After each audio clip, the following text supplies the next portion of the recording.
Hello everyone, welcome back to my channel. I know it's been a while that I've taken it's not a while, it's been ages that I've taken a video.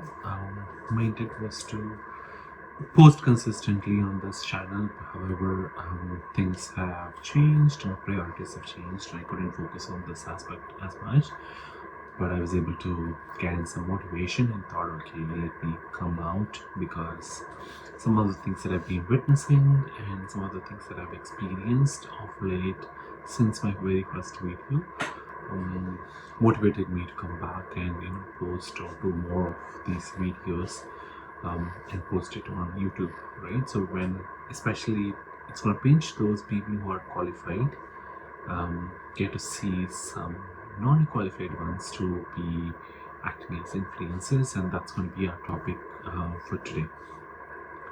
So today we're going to talk about a very important topic that affects millions of people online every single day, which are about unqualified influencers. These are individuals basically who, despite lacking the necessary qualifications and or experience, speak very confidently on specialized subjects and often end up misleading their followers. And I've seen a lot of influencer profiles on several platforms. There's no particular platform which is an exception for these kind of people to exist, but they come out and say that okay, I'm qualified here, and they have seen the need of the people and they've seen the desperation of the people for such kind of advices. Since qualified people usually don't come into those kind of aspects, the non-qualified ones emerge to capture that market, or the needs or the desperation of people who are in those regions. Especially, I've seen this happening a lot in the North American region, at least in the place that I live in Canada, right? And these people have massive followers, and they talk high about having hundreds and thousands of followers in those social media channels, and they talk high about it. They put everywhere on their websites and state that we have 200,000 followers and we have so many impressions, kind of thing. When we dig into it, we will get to know the reality, right? And charge you a premium for what? Um, even the expert organizations may not be even offering or charging you for that, right? So imagine a resume writing service is being charged by these folks for $175. And they talk, okay, social media only, it is friendly and all of it. So whatever fears that candidates have, these people are typically able to capture those and make advantage of it. Which is not even this is smart move, but if you're qualified ones and if you have those, then if you're doing it, totally makes sense, but not in this way. So first, let's talk about what we mean by unqualified and non-qualified influencers. These are people who have gained popularity on platforms like YouTube, Instagram, LinkedIn, and Twitter, and but lack the formal education or professional experience in the fields. They're not even HR certified. For example, if they say that okay, I'm an HR officer and HR mentor, that you have the required education, you may not have. Do you have required certifications? You may not have. Or do you become specialized just because you know something, and just because you got a job, which might be just a mere contract role, and you claim that okay, you have excelled and you have succeeded, and you claim to be an entrepreneur, just because you landed into a job for 3 months or 6 months or 1 year contract. We really don't know what you did there, right? And this happens not specifically in the HR industry, and I've seen it's growing in the HR industry, but it has been happening for a while in the financial side of it, or even for that matter, the fitness side of it. And here, people can easily get caught over a period of time. But HR industry, the problem is it's not a regulated job. While there are certain qualifications and certifications that people really need, however, this really does not impact much for people to come out and talk about it. So that's become an easy gateway for people to call themselves as entrepreneurs and come out into the market. Now you may be wondering, how do this influence gain such large followers? Well, there are several factors at play here.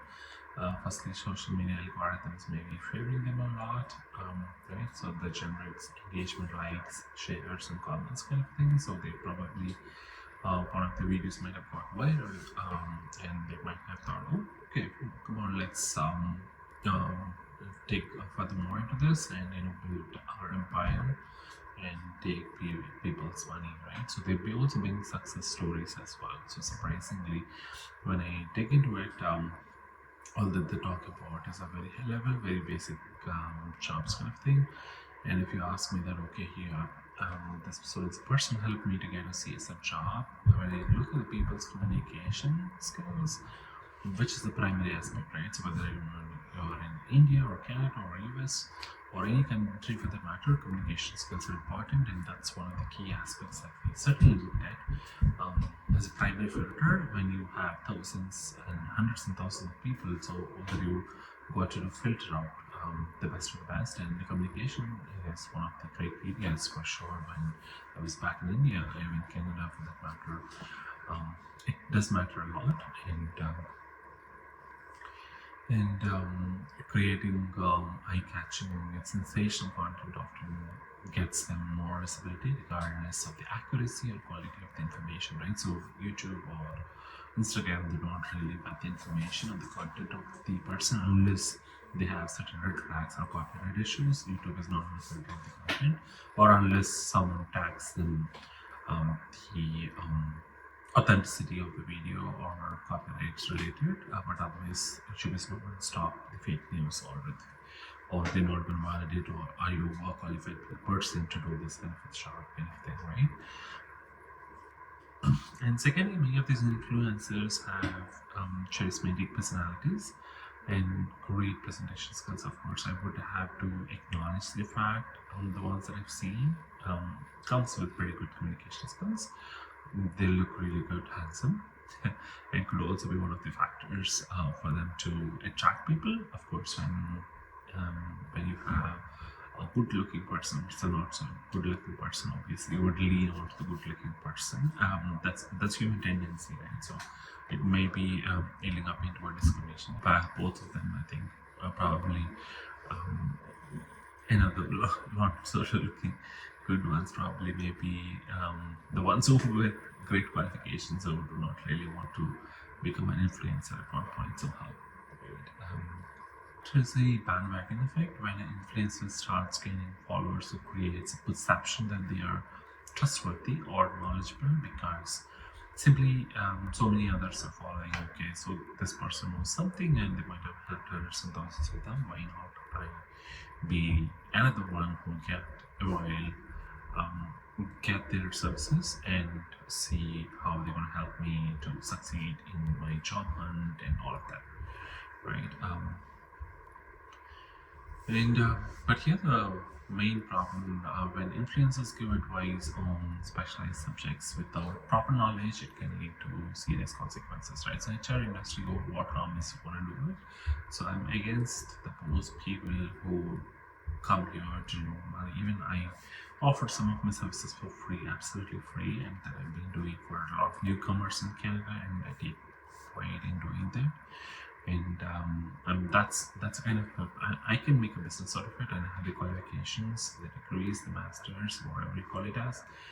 However, and if you're really trying to say that okay, I'm helping people, so that's what I mean, and I'm really helping people, and not just to get followers or take people's money just because their need is just to capture their need, right? And I'm going to show you some simple identifications that I've done. These influencers who claim to be top notch in this profession and have high qualifications, or they can change your career by landing you into high paying jobs. I don't know how they land you into high paying jobs, and I really don't understand how they are actually influencing how you do in the interview. I mean, they can coach you, I'm sure, They can coach you and they push you positively to get into the interview, but how do they influence you to get a high-paying job? I really don't understand when the people say that. But here are some of the examples that I'm talking about. As this person has about 100,000 followers, and when I looked at what actually she posts are simple jobs, and she gives them the email ID and puts a job. And when I looked at her organization, it's a staffing organization. I really don't know which of those companies are giving them so many staffing requests, and all of those are entry levels. And name it, and you will have her post that job. So I don't know if she's rapidly creating a passive database to probably go and talk to clients and, oh, I have a database of 500,000 people on so and so skill sets. So give me your client requirements and I'm going to deliver you kind of thing. So it could be. Here is another example of similar nature where one of the candidates who was responding to her probably got frustrated and just said, okay, you say about emails and the resume on email, but you do not reply, and why do you post a job when you don't have to respond, right? So literally confronting her with a set of action that she's been doing. I think for that she responds that the job is posted only for 24 hours. And as a recruiter, that really surprises me. And how can a job be available only for 24 hours? I understand people do apply. Not everybody is going to look at your um, job which is posted on LinkedIn, and she's certainly in the collection of resumes. And you can also see some of the responses where they're very minimal attention to her job postings. And if you say that you are an influencer, only one or two respond, so something is fishy. Obviously, some not everybody, but a lot of smaller ones does practice unethical ways of attracting clients to, you know, innocent. They just rely on some innocent job seekers to post it and build the resume database, and just not do anything really uh, on those resumes that they receive. So in all means, I'm against all these people who are just claiming to be great influencers, and typically what they do is just load on innocence hopes. So here are some of the top things I would really want to give to the job seekers out in the market when they do come. Some of the job some credential verification that you really need to know before you really want to invest your money on those influencers, right? $175 is no easy. I'm sure if you're doing any sort of a part-time job or anything of that sort and you're new to Canada or new to US, you may not really be earning so much at your initial period of time, and you know how tough it is to earn that $175. It doesn't come easy. Um, so you really need to be, if you really want to buy the service and you really wanted to put in that money to get the service offerings from that person, to think about what this person really has to offer. Do they have really good qualifications to do that? And don't go with those numbers blindly. The numbers on the websites may be quite attractive, and you really don't know what it contains. And even I'm going to create a website and say that I have 100,000, 10 million followers, and I can do that, right? So um, someone who doesn't have the potential and have 100,000 followers, I'm still shocked to see such kind of profiles coming up. Always check the credentials of the person. These are some of the top tricks that I wanted to give you. So always check the credentials of the person giving you those advices. Do they have that relevant qualifications or experience in that field? If they claim to have such kind of experience, then what is it into? Is it really permanently enabled? Are you working on a contract jobs? Probably you may not have great exposure into the organization systems, right? To be honest, and they wouldn't give you that They may be, especially in cannabis, if you tell me that you worked on a contract, so either it's a term contract, which is a fixed term where you have a start date and end date, and by the end date you will be kicked out of the job, or you may have a casual contract where you hired only on a need basis to do some redundant tasks, kind of a thing.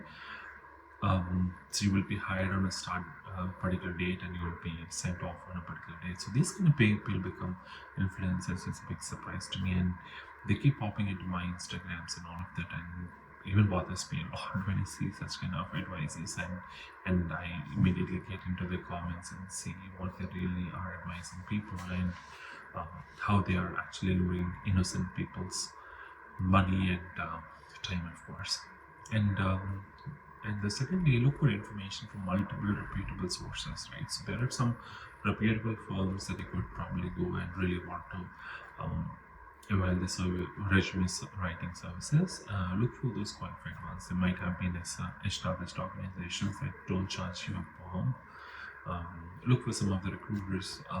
I'm offering free services, and like me, there may be many of them who might have posted some jobs, posted something on LinkedIn. So look for such people and talk to them and see what is wrong with your resume. And if it's really wrong, I'm sure they wouldn't take much of your money to just give you that simple advice, right? So, and you could write your own. A resume is unique, and you have to write on your own, and nobody's going to write it for you.